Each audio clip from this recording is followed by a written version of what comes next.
ప్రార్థించి వేడుకుంటున్నాం తండ్రి, ఆమేన్.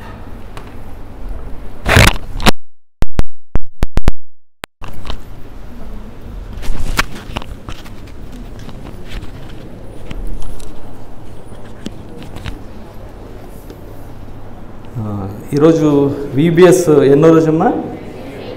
8th day. నిన్నటి లెసన్ ఏం విన్నారు మీరు? Jesus Christ is our Lord. అయితే మన అంశము థీమ్ ఏంది కదా? మన ప్రభు అయిన యేసు ప్రభు జ్ఞానమందు అభివృద్ధి పొందుడి. Grow in the knowledge of our Lord Jesus. అనగా జ్ఞానము ఎట్లా వస్తుంది? దేవుని అడిగితే వస్తుంది కదా. యాకోబు రాసిన పత్రిక 1వ అధ్యాయం 5వ వచనంలో ఉంది, మీలో ఎవరికైనా జ్ఞానము కొదగా ఉంటే వాడు దేవుని అడగాల, ఆయన ధారాళంగా దయచేసే దేవుడు. కాబట్టి జ్ఞానం ఇచ్చేవారు దేవుడే, ఈ లోక జ్ఞానం కాదు. ఈ లోక జ్ఞానము దేవుని దృష్టికి వెర్రితనం అని దేవుని వాక్యంలో ఉంది. ఈ లోకంలో చూస్తే ఈ టెక్నికల్ గ్యాడ్గెట్స్ కనిపెట్టిన వాళ్ళందరూ కూడా, మొన్ననే ఆంటీ వాళ్ళు చెప్పినారు, సెల్ ఫోన్ కానీ, టీవీ కానీ, ఏరోప్లేన్ కానీ, ATM మిషన్ కానీ, ఇవన్నీ కూడా కనిపెట్టిన వాళ్ళు ఎవరు? దేవుని బిడ్డలే. వారందరూ కూడా దేవుడిచ్చిన జ్ఞానం ఉంది, పరలోకపు జ్ఞానం కూడా, ఈ లోక జ్ఞానంతో పాటు పరలోక జ్ఞానం కూడా దేవుడు వారికి అనుగ్రహిస్తూ వచ్చాడు. కాబట్టి మనకు కావలసింది ఏంటంటే పరలోక జ్ఞానము. ఆటోమేటిక్గా ఈ లోక జ్ఞానాన్ని దేవుడు అనుగ్రహిస్తాడు. కాబట్టి మనము సబ్జెక్ట్లోకి వెళ్దాం. ఈరోజు లెసన్ ఏంటమ్మా? యేసు క్రీస్తు మన ఆదరణకర్త. Jesus Christ is our comforter. అనగా కంఫర్ట్, ఆదరణ. అంటే ఆదరణ అనగా ఏంటి? ఆదరణ అంటే ఓదార్పు కదా, ఓదార్పు. ఈ ఎటువంటి పరిస్థితుల్లో మనకు ఆదరణ కావాలి కదా? ఎప్పుడు మనకు ఆదరణ కావాలి? మనము బాధలో ఉన్నప్పుడు, దుఃఖంలో ఉన్నప్పుడు కదా, నిరాశలో ఉన్నప్పుడు, నిస్పృహలో ఉన్నప్పుడు. Comfort is required when we are in depression కదా, ఇన్ సారో, ఇన్ సాడ్. అలాంటి సమయంలో మనకు ఆదరణ కావాలి. మరి ఎవరు ఆదరిస్తారు చెప్పండి? స్నేహితులు ఆదరిస్తారా? ఆదరించారు. మీరు ఏదైనా చెప్తే అది వేరే వాళ్ళకి చెప్పి హేళన చేస్తారు. కాబట్టి మనల్ని ఆదరించే వాళ్ళు ఎవరు? దేవుడు, తల్లిదండ్రులు కదా. దేవుడు అని అన్నారు, చాలా సంతోషము. అయితే తల్లిదండ్రులు మనల్ని ఆదరిస్తారు. మరి తల్లిదండ్రులు ఎప్పుడూ మనతోనే ఉంటారా? ఉండరు. కొంతకాలం అయిన తర్వాత వాళ్ళు ప్రభు దగ్గరికి వారు వెళ్ళిపోయేవారుగా ఉంటారు. మీలో తండ్రి ఉన్నాడు, ఆయన ఒక బిజినెస్ పని కొరకై వేరే ఉద్యోగము కానీ వేరే ఊరు వెళ్ళాడు కొన్ని రోజుల గురించి. అయితే మీకు ఆ ఫ్యామిలీలో ఒక వెలితి, ఒక డిఫిషియన్సీ కనిపిస్తుంది కదా. అరే డాడీ లేరు, డాడీ ఉంటే ఇంట్లో మంచిగా ఉండేది అనేది ఆ ఫీలింగ్ ఉంటుంది కదా, ఉంటుంది. సరే, ఆయన ఇంకా చాలా రోజుల కొరకు ఆ బిజినెస్ పర్పస్ కానీ, జాబ్ పర్పస్ కానీ ట్రాన్స్ఫర్ అయ్యి వెళ్ళిపోయాడు అనుకోండి. అయితే ఆయన ఉన్నపాటుగా మిమ్మల్ని అందరినీ కూడా తనతో పాటు తీసుకొని వెళ్తాడు అక్కడికి, ఢిల్లీకి, న్యూ ఢిల్లీకి ట్రాన్స్ఫర్ అయింది. ఉన్నపాటు అందరినీ, ఫ్యామిలీ అంతా కూడా, పిల్లలను, ఫ్యామిలీని తీసుకొని వెళ్తాడు అక్కడికి? వెళ్ళాడు.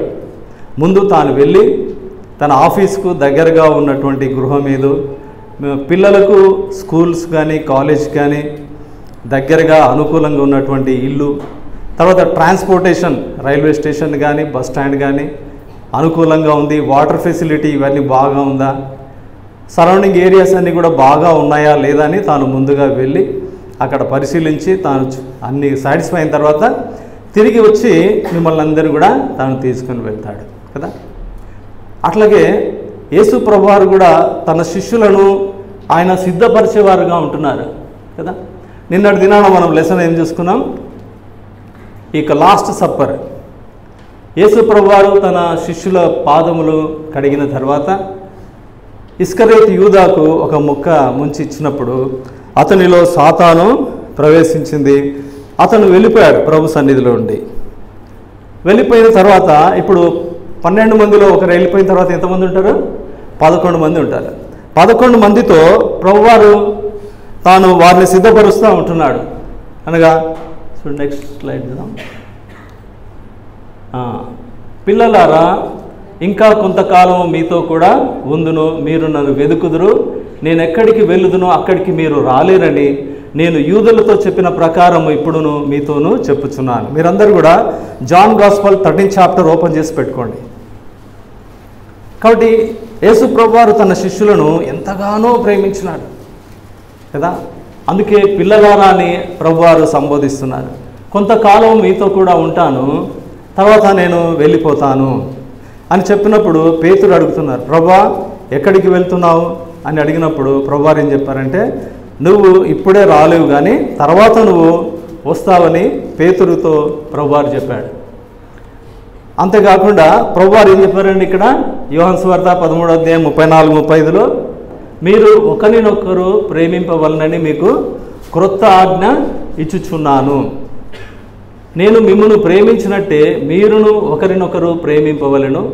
మీరు ఒకని ఎడల ఒకడు ప్రేమ గలవారైన ఎడల దీన్ని బట్టి మీరు నా శిష్యులని అందరూ తెలుసుకుందురని నేను. కాబట్టి ప్రభువారు తనకు తెలుసు ఈ లోకంలో తాను కొంతకాలం ఉండడానికి వచ్చాను, తర్వాత తాను ఎలాంటి మరణం పొందబోతున్నాను, సమాధి చేయబడతాను, తిరిగి 3వ దినాన తాను పునరుద్ధారణ అవుతాను, తిరిగి తండ్రి దగ్గరికి వెళ్ళిపోతానని ప్రభువుకు తెలుసు. కాబట్టి శిష్యులను ఆయన సిద్ధపరుస్తూ ఉన్నాడు. నేను వెళ్ళిన తర్వాత మీరు కూడా, నేను మిమ్మల్ని ఏ రీతిగా అయితే ప్రేమిస్తున్నానో మీరు కూడా అట్లా ఒకరినొకరిని ప్రేమించాలి. అట్లా ప్రేమించినప్పుడే ఇతరులు చూసి ఏమనుకుంటారు, వీరు యేసు ప్రభువారి శిష్యులని గుర్తిస్తారు. కాబట్టి మీరు ఒకరినొకరు ప్రేమించుకోవాలని ప్రభువారు వారికి తెలియజేస్తూ ఉంటున్నాడు. అయితే తోమా ఏం చెప్తున్నాడు? అందుకు తోమా, ప్రభువా ఎక్కడికి వెళ్ళిచున్నావో మాకు తెలియదే, ఆ మార్గం ఎలాగూ తెలియను కదా. తోమా గురించి మీకు అందరికీ తెలుసు కదా, యేసు ప్రభువారి శిష్యులో ఒకరు. ఆయన కూడా మన భారతదేశానికి వచ్చి దేవుని యొక్క సువార్తను ప్రకటించి ఇక్కడే హతసాక్షిగా అయిపోయాడు. అనగా ఆయన రక్తము మన దేశంలో కూడా చిందింపబడింది. కాబట్టి ఇక్కడ తోమా అడుగుతున్నాడు. తర్వాత ఫిలిప్పు కూడా అడుగుతున్నాడు, ప్రభా మాకు తండ్రిని కనబరుచుము అంతే చాలు. అంటే ప్రభువారు చెప్పారు, నన్ను చూచినవాడు తండ్రిని చూచినట్టే, తండ్రియు నేనుయు ఏకమై ఉన్నామని చెప్తాడు. తర్వాత అందుకే ఇక్కడ తండ్రి దగ్గరికి ద్వారం ఏంటంటే, నేనే మార్గము సత్యమును జీవమును, నా ద్వారా తప్ప ఎవడును తండ్రి యొద్దకు రాడు. అనగా పరలోకానికి, అనగా తండ్రి అయిన దేవుని మహిమగల రాజ్యానికి వెళ్ళాలంటే యేసు ప్రభువారే ఏకైక మార్గం, ద ఓన్లీ వే. నేనే, అనగా ఆయన తప్ప ఇంకొక మార్గము లేదు. ఆయనే ప్రభువారి దగ్గరికి, తండ్రి అయిన దేవుని దగ్గరికి మనం వెళ్ళాలంటే యేసు ప్రభువారి యందే మనం విశ్వాసం ఉంచాలి. ఆయన ద్వారానే మనము పరలోకం చేరగలుగుతాం. అయితే అందుకే ఇంకా ప్రభువారు శిష్యులను సిద్ధపరుస్తూ ఉంటున్నాడు. నేను తండ్రిని వేడుకొందును, మీ యొద్ద ఎల్లప్పుడూ నుండుటకై ఆయన వేరొక ఆదరణకర్తను, అనగా సత్య స్వరూపేగు ఆత్మను మీకు అనుగ్రహించును. లోకము ఆయనను చూడదు, ఆయనను ఎరుగదు గనుక ఆయనను పొందనేరదు. మీరు ఆయనను ఎరుగుదురు, ఆయన మీతో కూడా నివసించును, మీలో ఉండును, మిమ్మును అనాథలనుగా విడువను, మీ యొద్దకు వత్తును. కొంతకాలమైన తర్వాత లోకము మరి ఎన్నడూను నన్ను చూడదు.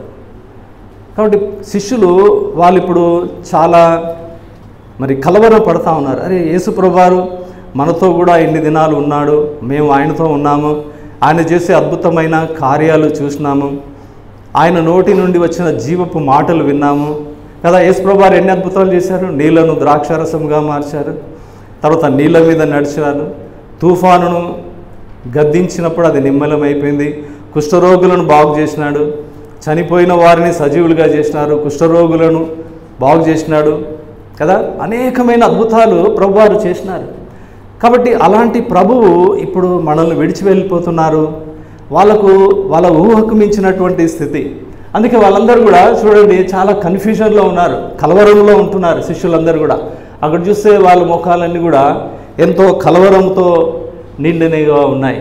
అందుకే ప్రభువారు చెప్తున్నారు, మిమ్మును అనాథలుగా విడువను, నేను వెళ్ళిపోయిన తర్వాత ఆదరణకర్త సత్య స్వరూపి అయిన ఆత్మను నేను మీకు అనుగ్రహిస్తాడు. ఆయన మిమ్మల్ని సర్వసత్యములోనికి మిమ్మల్ని నడిపిస్తాడని ప్రభువారు వారిని ధైర్యపరుస్తూ సిద్ధపరుస్తూ ఉంటున్నాడు. ఎందుకంటే ప్రభువారు ఇక కొన్ని గంటల్లో తాను ఈ లోకాన్ని విడిచిపెట్టనై ఉంటున్నాడు. ఇక్కడ చూస్తే ఇది ఏంటి, సన్హెడ్రిన్ సభ, మహాసభ.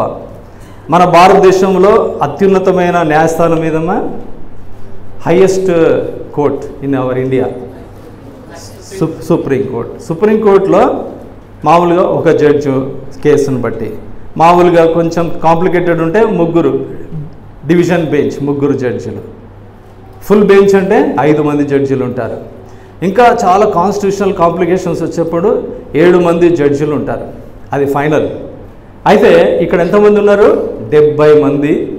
వాళ్ళకందరికి పైగా ప్రధాన యాజకుడు. వీళ్ళంతా మామూలు వ్యక్తులు కాదు, శాస్త్రులు, పరిసయ్యులు, సద్దూకయ్యుల నుంచి వచ్చిన వారు, పెద్దలు. వీళ్ళందరూ కూడా ప్రభువు మీద అనేకమైనటువంటి నేరారోపణలు ఆయన మీద మోపుతూ వచ్చారు. చూడండి కదా, ఒక్క జడ్జి దగ్గర నిలబడాలంటేనే మనకెంతో భయం. అట్లాంటిది 71 మంది అక్కడ ప్రభువారిని ప్రశ్నిస్తున్నారు అనేక రీతులుగా, అనేక విధాలుగా. మహాసభ తెలుగులో, ఇంగ్లీష్లో సన్హెడ్రిన్ అంటే గ్రీకులో. కాబట్టి ప్రధాన యాజకులను, మహాసభ వారందరూ యేసును చంపవలనని ఆయనకు విరోధముగా అబద్ధ సాక్ష్యములు వెదుకుచుండిరి కానీ అబద్ధ సాక్షులు అనేకులు వచ్చినను సాక్ష్యమేమీ దొరకలేదు కదా. ఆయన పరిశుద్ధుడు, పవిత్రుడు, ఆయనలో పాపం లేదు, ఆయన పాపం చేయలేదు, ఆయన పాపం ఎరుగడని శిష్యులందరూ కూడా సాక్ష్యం ఇచ్చినారు. యేసు ప్రభువారు కూడా సవాలు విసినాడు. యోహాను సువార్త 8వ అధ్యాయంలో, నాలో పాపం ఉన్నదని మీలో ఎవరైనా స్థాపించగలరా? Open challenge. ఎవరు కూడా, ఏ మానవుడు కూడా అలాంటి సవాలు విసరలేడు. ఎందుకంటే మనమందరం కూడా పుట్టుకతోనే పాపులము. మన ఊహలలో, తలంపులలో, చూపులలో ఎల్లప్పుడూ తప్పిపోయేవారం. కానీ ఆయన పరిశుద్ధుడు, పవిత్రుడు, నిష్కల్మషుడు. కాబట్టి ఆయనను అన్యాయపు తీర్పు తీర్చేసినారు కదా. ఉదయం అయ్యే లోపల 6 కోర్ట్స్ తిప్పారు ఆయనను కదా. ఏ దేశంలో అయినా జరుగుతుందా? ఒక్క నైట్లో ఒక స్టే వస్తే కొన్ని సంవత్సరాలు పడి ఉంటుంది, ఇంకా అదంతే. కానీ ఈ తెల్లవారి లోపల 6 కోర్ట్స్ ప్రభువారిని తిప్పి అన్యాయపు తీర్పు తీర్చి అక్రమకారులలో ఒకనిగా ప్రభువారిని ఎంచుతూ ఆయనకు శిలువ శిక్ష విధిస్తూ వచ్చారు. కాబట్టి ఇప్పుడు తాను వెళ్ళనయ్యే సంగతి ప్రభువుకు తెలుసు కాబట్టి శిష్యులకు తెలియదు. అనేక సార్లు ప్రభువారు చెప్పారు, నేను ఈ లోకానికి వచ్చింది ప్రాణం పెట్టడానికి వచ్చాను, నేను మరణిస్తాను, తిరిగి లేస్తాను, సజీవుడనై తండ్రి దగ్గరికి వెళ్ళిపోతాను. ఈ సంగతులు శిష్యులకు ఎవరికి కూడా గ్రహింపుకు మించినవి కదా. అంతకుముందు చరిత్రలో పాత నిబంధన కాలంలో కూడా ఎవరు కూడా చనిపోయి తిరిగి లేచినటువంటి వారు ఎవరు కూడా లేరు. పరలోకం గురించి కూడా మనకు పాత నిబంధనలో పూర్తిగా అర్థమయ్యే రీతిగా లేదు అక్కడ కూడా. అందుకే ప్రభువారు అనేకమైన ఆత్మీయ సత్యములను వారికి బయలుపరుస్తూ వచ్చినాడు. కాబట్టి యేసు ప్రభువారు ఈ లోకానికి వచ్చినప్పుడు ఎట్లా వచ్చినాడే? మానవ శరీరముతో వచ్చాడు కదా. మానవ శరీరముతో ఈ లోకానికి వచ్చాడు. మానవ శరీరంతో ఈ లోకానికి వచ్చాడు. మనందరి పాపముల నిమిత్తమై ఆయన నలగొట్టబడ్డాడు, విరగొట్టబడ్డాడు, కొరడాలతో కొట్టబడ్డాడు, ఉమ్మి వేయించుకున్నాడు కదా. అనేకమైనటువంటి అవమాన కార్యములన్నీ కూడా ఆయన మన కొరకై సహిస్తూ వచ్చాడు కదా. మనము మొట్టమొదటి పాఠం మేము ఏం నేర్చుకున్నాము? Lord is, Jesus Christ is living word కదా. Living word. యేసు ప్రభువారు జీవవాక్యము. ఇది బైబిల్ కదా. దిస్ ఈజ్ రిటర్న్ వర్డ్ కదా. ఇది return word. If you read this return word, this will lead us to the living word, that is Lord Jesus Christ. మనం దీన్ని చదివినప్పుడు జీవవాక్యమైనటువంటి యేసు ప్రభువారిని మనకు ప్రత్యక్షపరుస్తుంది. ఈ వాక్యములో ఉన్నటువంటివన్నీ కూడా ఎవరు నెరవేర్చినారు? యేసు ప్రభువారు నెరవేర్చినారు. అందుకే మత్తయి సువార్త 5వ అధ్యాయం 15వ వచనంలో ఉంది, ప్రభువారు చెప్పారు, నేను ధర్మశాస్త్రమునైనను ప్రవక్తల ప్రవచనములైనను కొట్టివేయ వచ్చితనని తలంచవద్దు, వాటిని నెరవేర్చడానికే నేను ఈ లోకానికి వచ్చాను. దేవుని వాక్యములో అనేక మంది ప్రవక్తలు అనేక రీతులుగా వారు దేవుని ఆత్మచేత ప్రేరేపించబడిన వారై యేసు ప్రభు వారి యొక్క జన్మము గురించి, మరణము గురించి, ఆయన జీవితం గురించి, ఆయన చేయబోయే కార్యముల గురించి, ఆయన పునరుద్ధానం గురించి అనేక మంది ప్రవక్తలు వారు ముందుగానే రాసి పెడుతూ వచ్చారు. అవన్నీ కూడా యేసు ప్రభు వారు నెరవేరుస్తూ వచ్చాడు. ధర్మశాస్త్రం ఉంది కదా, లా ఆఫ్ మోజెస్, దాంట్లో ఏముంది? పాపం చేసిన వానికి శిక్ష విధించబడాలి. కాబట్టి మానవులు కానీ ఇంతకుముందు వారి మానవులో పుట్టిన వారందరూ కూడా పాపం చేయని వారు ఎవరు కూడా లేరు. అనేక రీతులుగా పాపం చేస్తూ వచ్చారు. ధర్మశాస్త్రాన్ని సంపూర్తిగా ఎవరు కూడా నెరవేర్చలేరు. ఒక ఆజ్ఞను పాటిస్తారు, ఇంకొక ఆజ్ఞలో తప్పిపోయే వారంగా ఉంటాం. అప్పుడు తప్పిపోయినప్పుడు ఆ ఆజ్ఞాతిక్రమమే పాపం కదా, తప్పకుండా దానికి శిక్ష విధించబడాలి. కానీ ధర్మశాస్త్రం మోషే ద్వారా అనుగ్రహించబడెను, కృపయు సత్యము యేసుక్రీస్తు ద్వారా అనుగ్రహించబడెను.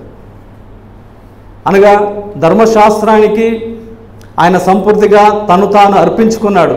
అనగా ధర్మశాస్త్రము అతిక్రమించడం ద్వారా, ఉల్లంఘించడం ద్వారా ఏదైతే శిక్ష వస్తుందో ఆ శిక్ష అంతా కూడా తన మీద వేసుకున్నాడు. అందుకే ధర్మశాస్త్రం యొక్క శాపము నుండి, పాపము నుండి ప్రభువారు మనల్ని విడిపించి కృపకు మనను పాత్రులుగా చేస్తూ వచ్చినాడు. అనగా యేసు ప్రభువారు ఎట్లా వచ్చినాడండి? రక్తమాంసములతో ఈ లోకానికి వచ్చినాడు కదా. తర్వాత ఆయన మరణించి సజీవుడైన తర్వాత అదే రక్తమాంసములతో ఆరోహణమైనాడా? లేదు. మహిమా గల శరీరముతో ప్రభువారు పరలోకానికి ఆరోహణమైనాడు. ఒకానొక దినాన మనం కూడా ఈ లోక యాత్ర ముగిసిన తర్వాత మనం కూడా అటువంటి మహిమా దేహాన్ని, కొరింథీయులకు రాసిన పత్రికలు ఉంది, రెప్పపాటు కాలంలోనే మనము మార్చబడతాం. మన దీనహీన శరీరాలు మహిమగల శరీరములుగా మార్చబడతాయి. తర్వాత మనము ప్రభువారి యొక్క రాకడలో ఎత్తబడే వారంగా ఉంటాం. ఇది గొప్ప నిరీక్షణ కదా. యేసు ప్రభువారు శరీరధారిగా వచ్చాడు. ఆయన వెళ్ళిపోయిన తర్వాత శిష్యులకు ఏం చెప్పాడు? నేను వెళ్ళిన తర్వాత సత్య స్వరూపియగు ఆత్మను మీకు అనుగ్రహిస్తాను, ఆయన మీతో ఉంటాడు, మీలో ఉంటాడు, మిమ్మల్ని సర్వసత్యంలోనికి నడిపిస్తాడు, ఆయన నా వాటిలోని తీసుకొని బోధిస్తాడు అని ప్రభువారు చెప్పాడు. అనగా ఈ సత్య స్వరూపైనటువంటి ఆత్మ, పరిశుద్ధాత్మ, అనగా తండ్రి అయిన దేవుడు, కుమారుడైన దేవుడు, పరిశుద్ధాత్మ దేవుడు కదా. ఫాదర్ గాడ్, తండ్రి అయిన దేవుడు, God Father, God Son, God Holy Spirit. వీళ్ళు ముగ్గురు కూడా వేరువేరు కాదు, వీళ్ళంతా ఒకరే, త్రియేక దేవుడు. అందుకే అందరూ తండ్రి అయిన దేవుడు వేరు, యేసుప్రభు వారు వేరు, పరిశుద్ధాత్మ దేవుడు వేరు అని అనుకోకూడదు అనమాట. వీరందరూ కూడా ఒకరే. మరి పరిశుద్ధాత్మ దేవుడు యేసుప్రభు వారు వెళ్ళిపోయిన తర్వాత, ఎందుకంటే యేసుప్రభు వారు శరీరధారిగా ఉన్నప్పుడు యూదా దేశం, ఈ యొక్క ఇజ్రాయెల్ దేశం ఉంది, గలిలయ, సమరియా, యూదా, 3 భాగాలుగా ఉంది. అయితే ఆయన యేసుప్రభు వారు గలిలయలో ఉన్నాడు అనుకోండి, యూదా దేశంలో ఉన్నాడు ఆయన, ఎందుకంటే శరీరంతో ఉన్నాడు కాబట్టి.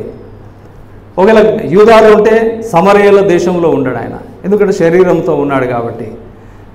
యేసు ప్రభువారు నేను వెళ్ళిపోవటం మీకు మేలు అన్నాడు. ఎందుకంటే యేసు ప్రభువారు మరణించకపోతే మానవునికి పాప విమోచన, విడుదల కలగదు. అందుకే యేసు ప్రభువారు నేను వెళ్ళిపోవడం మీకు మేలు. ఆయన రక్తం చిందించినాడు, మన కొరకై మరణించి సమాధి చేయబడ్డాడు, తిరిగి లేచినాడు. మనకు కూడా శుభప్రదమైన నిరీక్షణ, మనం కూడా లేపుతాము, మీ కొరకు స్థలం సిద్ధపరిచి నేను వెళ్తున్నాను చెప్పాడు కదా ప్రభువారు.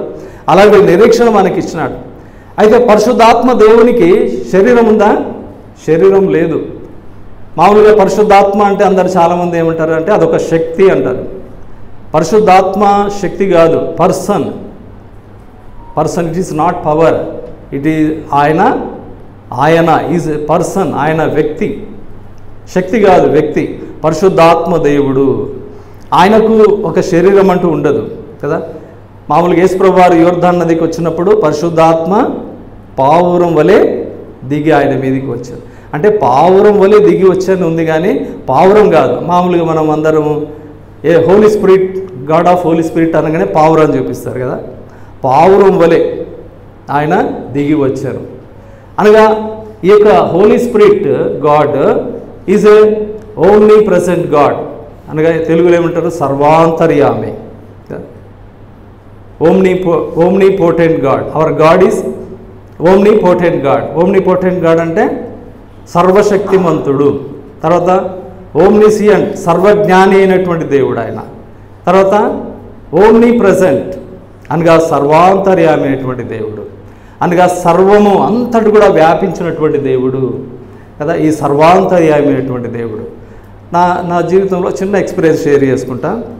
దాదాపుగా ఒక 20 years బ్యాక్ కొంతమంది మీ ఫ్యామిలీస్, కొంతమంది ఆగ్రా, ఢిల్లీ, సిమ్లా ఒక టూర్కి వెళ్ళాం. సిమ్లాకి వెళ్ళిన తర్వాత ఆ గ్రూప్లో ఒకరు ఉదయకాలం లేచి, వాళ్ళు మ్యారేజ్ డే, లేచి గబగబా స్నానం చేసుకొని సిద్ధపడి ఇక వాళ్ళ బ్యాగ్స్, సూట్ కేసులు వెతుకుతూ ఉన్నారు. టెన్షన్ పడుతూ ఉన్నారు. ఏంటి మాకు అర్థం కాలేదు ఏం వెతుకుతున్నారంటే. తర్వాత ఒక చిన్నది ఇంత పటం దొరికింది, ఒక ఫోటో. ఆ ఫోటో తీసుకొని ఆ టేబుల్ మీద పెట్టేసి చేయవలసిన కార్యక్రమం అంతా చేసి దండం పెట్టుకొని ముగిచ్చేశారు. నేను అనుకున్నా ఒకవేళ అది దొరకకుండా ఉంటే ఎట్లా ఉండేది వాళ్ళ పరిస్థితి. కానీ మనకు అట్లాంటి స్థితి ఉందా? ఒక ఫోటో దగ్గర, ఒక బొమ్మ దగ్గర కూర్చొని లేదు కదా. Our God is omnipresent God, సర్వాంతర్యామైనటువంటి దేవుడు. నువ్వు ఏరోప్లైన్లో పోయినా నీకు పటం అక్కర్లేదు, దేవుని వాక్యం ఉంటే చాలు. దేవుని ప్రార్థన చేసుకోవచ్చు, అక్కడ కూడా నీతో ఉంటాడు కదా. బస్సులో ప్రయాణం చేస్తున్నా, ట్రైన్లో ప్రయాణం చేస్తున్నా దేవుడు నీతో ఉంటాడు. ఎంత గొప్ప దేవుడు కదా. అందుకే దావీదు రాజు అన్నాడు 139వ కీర్తనలో, నేను ఆకాశమునకు ఎక్కినను నీవు అక్కడనూ ఉన్నావు, పాతాళమున పండుకొని ఉన్నను నీవు అక్కడనూ ఉన్నావు, నా కుడి ఎడమలను ముందు వెనుక ఆవరించి ఉన్నావు. అనగా ఆయన సర్వాంతర్యామైనటువంటి దేవుడు, సర్వము వ్యాపించినటువంటి దేవుడు. అందుకే యేసుప్రభువారు సెలవిస్తూ వచ్చినాడు, నేను వెళ్ళిపోయిన తర్వాత ఆదరణకర్త, సత్యస్వరూపి అయినటువంటి ఆత్మ ఆయన వస్తాడు, ఆయన మిమ్మల్ని సర్వసత్యములోనికి నడిపిస్తాడు అని. ఇక్కడ పరిశుద్ధాత్మ ఏం చేస్తుండే? ఆదరణకర్త, ఎల్లప్పుడూ మీతోనే ఉండుటకు ఎల్లప్పుడూ మనతో ఉంటాడు. ఇప్పుడు పరిశుద్ధాత్మ దేవుడు మనతో ఉన్నాడు. ఈ ఫ్లోర్లో ఉన్నాడు. శరీరంతో ఉన్నోళ్ళు ఈ ఫ్లోర్లో ఉన్నారు, సెకండ్ ఫ్లోర్లో, ఫస్ట్ ఫ్లోర్లో ఉండగలుగుతారా? ఉండలేరు. పరిశుద్ధాత్మ దేవుడు ఈ ఫ్లోర్లో ఉన్నాడు, మన మధ్యలో సెకండ్ ఫ్లోర్లో ఉన్నాడు, థర్డ్ ఫ్లోర్లో ఉన్నాడు. మొత్తం VBS పరిచర్య కాదు, ప్రపంచంలో ఎక్కడ 2-3 ఆయన నామంలో కూడుకున్నారో అక్కడంతా కూడా ఆయన ఉన్నారు, ఆయన సన్నిధి ఉంటుంది. కనుక ఇక్కడ చూడండి, అందుకే అపొస్తలుల కార్యములు 2వ అధ్యాయం ఒక మాట చూడండి. అపొస్తలుల కార్యములు 2వ అధ్యాయం 1వ వచనము.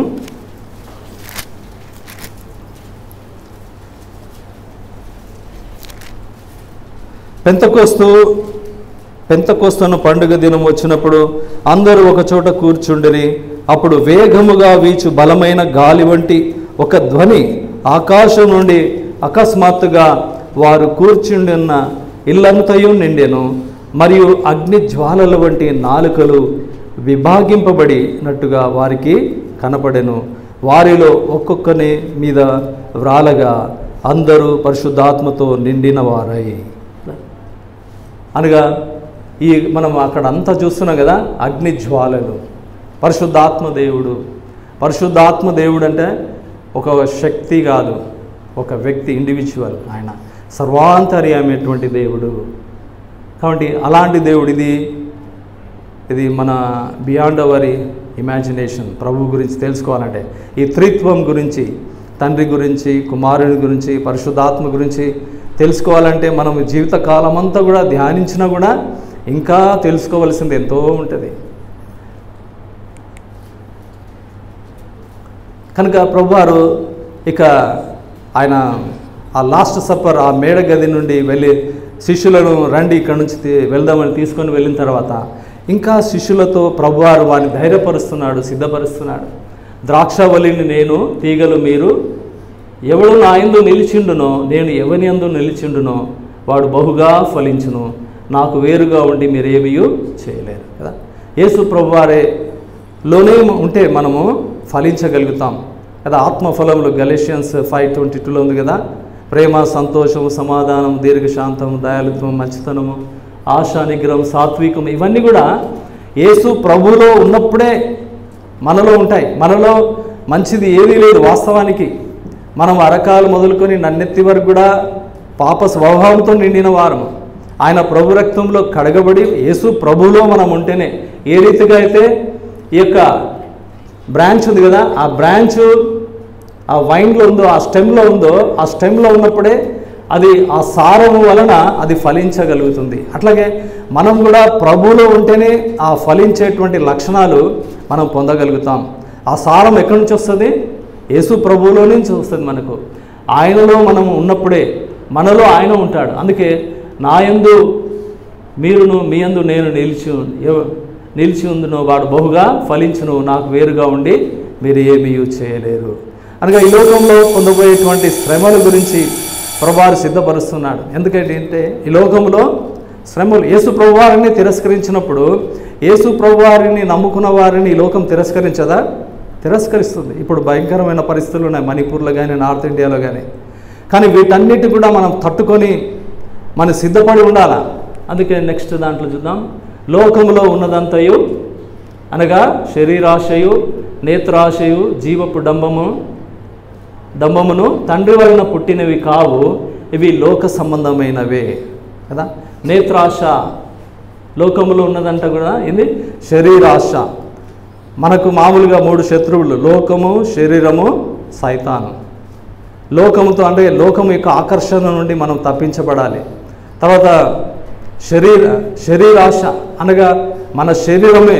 అందుకే పౌలు భక్తుడు అన్నాడు, నాలో అయ్యో నేను ఎంత దౌర్భాగ్యుడను, ఇట్టి మరణంకు లోనగు శరీరం నుండి నన్ను ఎవడు విడిపింపగలడు?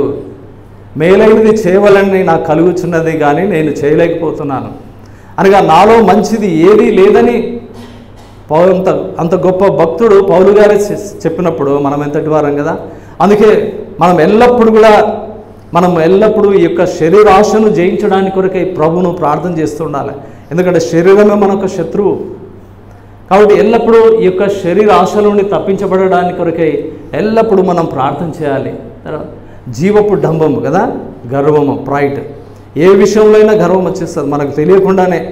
కొన్నిసార్లు మనకు ఊహించకుండానే గర్వం వచ్చేసే ఉంటుంది మనకు. కాబట్టి బహు జాగ్రత్తగా ఉండాలి మనము. శరీరాశ, నేత్రాశ, జీవపు డంబము, ఇవన్నీ కూడా తండ్రి వలన పుట్టినవి కాదు కదా. ఈ లక్షణాలన్నీ కూడా యేసు ప్రభువులో ఉన్నాయి కదా. ఆయన సాతానును జయించినాడు, లోకమును జయించినాడు, శరీరాశను, నేత్రాశను, సమస్తాన్ని జయించుతూ వచ్చినాడు. అందుకే యేసు ప్రభువారు ఏంటంటే, యేసు నేను లోకమును జయించి ఉన్నాను, నేను లోకమును జయించిన వారు ప్రభువారు.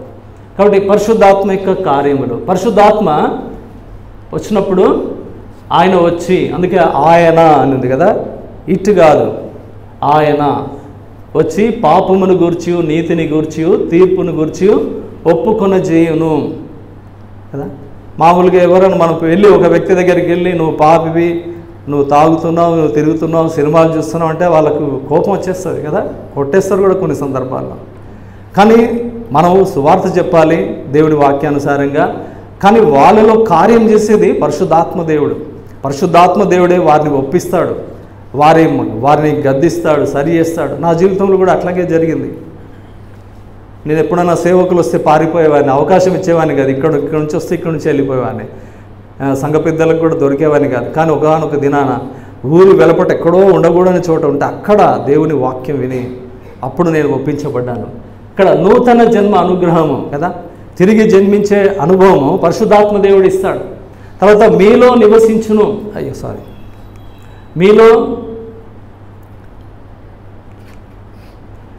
మీలో నివసించును కదా. ఎల్లప్పుడూ మనతో కూడా ఉన్నటువంటి దేవుడు. కొరింథియన్స్ 6:19లో ఆత్మచేత ముద్రించబడుతా అనగా మనము రక్షింపబడిన ప్రతి బిడ్డను కూడా దేవుడు, పరిశుద్ధాత్మ దేవుడు ఒక స్టాంప్ వేస్తాడు కదా. మనం కలెక్టర్ ఆఫీస్ కానీ, తహసీల్దార్ ఆఫీస్ కానీ వెళ్తే, మండల ఆఫీస్ కానీ సంతకం చేసిన తర్వాత ఉట్టి సంతకం చేస్తే అది ఇట్ ఈస్ నాట్ వ్యాలిడ్. దానికి ఒక పెద్ద రౌండ్ సీల్ ఉంటుంది. ఆ రౌండ్ సీల్ వేసినప్పుడే అది వ్యాలిడ్. అట్లాగే పరిశుద్ధాత్మ దేవుడు, పరిశుద్ధాత్మ this child is belongs to me అని మన ఆత్మకు ఒక ముద్ర వేస్తాడు కదా. తర్వాత ఇక్కడ మీరు శక్తి నొందెదరు నాకు సాక్షులైందరు. చదవండి కొరింథియన్స్ 1:8 1:8. అయినను పరిశుద్ధాత్మ మీ మీదికి వచ్చినప్పుడు మీరు శక్తి నొందెదరు గనుక మీరు యెరూషలేములోను యూదయ సమరయ దేశములందంతటను భూది గంతముల వరకును నాకు సాక్షులైందురని వారితో చెప్పాను. పరిశుద్ధాత్మ వచ్చినప్పుడే మనము ప్రభు కొరకు సాక్షులుగా ఉండగలుగుతాం. పరిశుద్ధాత్మ శక్తినిస్తుంది కదా. పరిశుద్ధాత్మ యొక్క శక్తి లేకపోతే రహస్యమైన క్రైస్తవుడిగా, మరుగైన క్రైస్తవులుగా ఉంటాం. బహిరంగంగా మనం చెప్పుకోలేం I'm born again, I'm believer of Lord Jesus Christ, I'm Christian అని బహిరంగంగా చెప్పుకోలేం. నేను కూడా అంతకుముందు క్రైస్తవ కుటుంబంలో పుట్టినప్పటికి కూడా చర్చికి వెళ్ళాలంటే సిగ్గు, చిన్న బైబిల్ జోబులో పెట్టుకొని వెళ్ళేవాడిని. తర్వాత కొన్ని దినాలైనాక అసలే మానేసిన. తర్వాత రక్షింపబడిన తర్వాత బహిరంగంగా సువార్త చెప్పాలంటే సిగ్గు. 4 గోడల మధ్య అంటే చెప్పుకోవచ్చు, కానీ బహిరంగంగా చెప్పాలంటే ఎందుకు అనుకునేవాడిని. కానీ పరిశుద్ధాత్మ నేను తర్వాత యేసుప్రభు వారు ఒక మాట చెప్పారు, నన్ను గురించి నా మాటల గురించి సిగ్గుపడు వాడేవాడో తండ్రి నేను దూతలతో వచ్చినప్పుడు వాని గురించి నేను సిగ్గుపడతానన్నాడు. అయ్యో అట్లాంటి సంఘటన నాకు రాకూడదని ప్రభువును వేడుకొని బహిరంగ సాక్ష్యంగా ఉండాలని ప్రభువును ప్రార్థిస్తూ వచ్చాను. కాబట్టి మనము పరిశుద్ధాత్మ చేసే కార్యం ఏంటంటే శక్తి నొందెదరు నాకు సాక్షులైందరు. శక్తి నొందెదరు వచ్చినప్పుడే మనం బలమైన సాక్షులుగా దేవునికి ఉండగలుగుతాం. మామూలు కొంతమంది చూసి ఎగిరెగిరి గంతులు వేయడం, కింద పడడం కాదు. పరిశుద్ధాత్మ వచ్చినప్పుడు అది కాదు. యేసు ప్రభు గారు ఆయన గురించి బలమైన సాక్ష్యం ఇవ్వగలిగే వారంగా ఉంటాం. ఆత్మ పూర్ణులై ఉండుడి.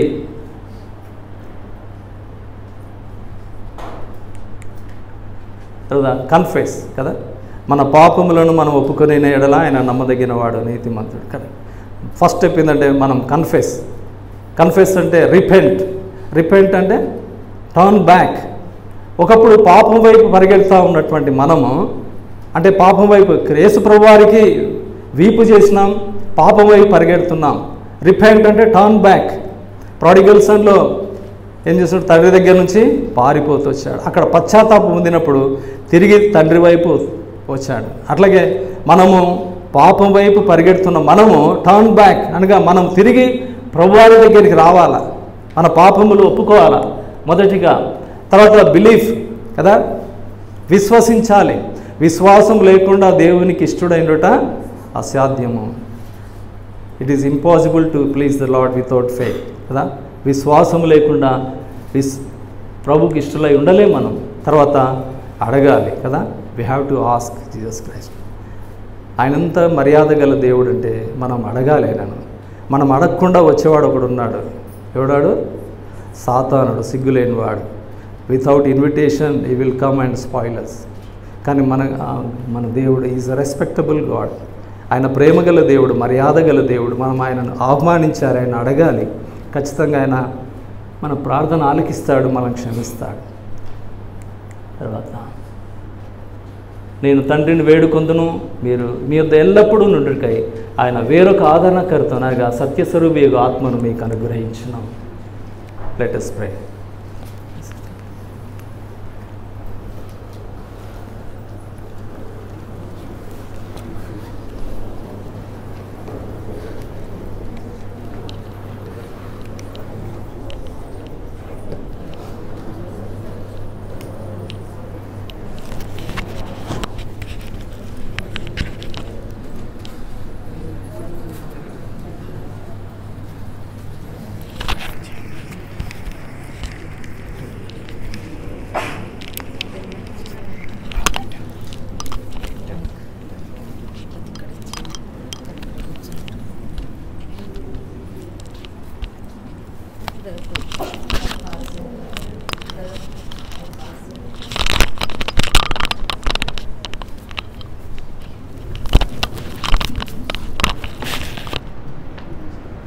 ప్రార్థన చేసుకున్నాం.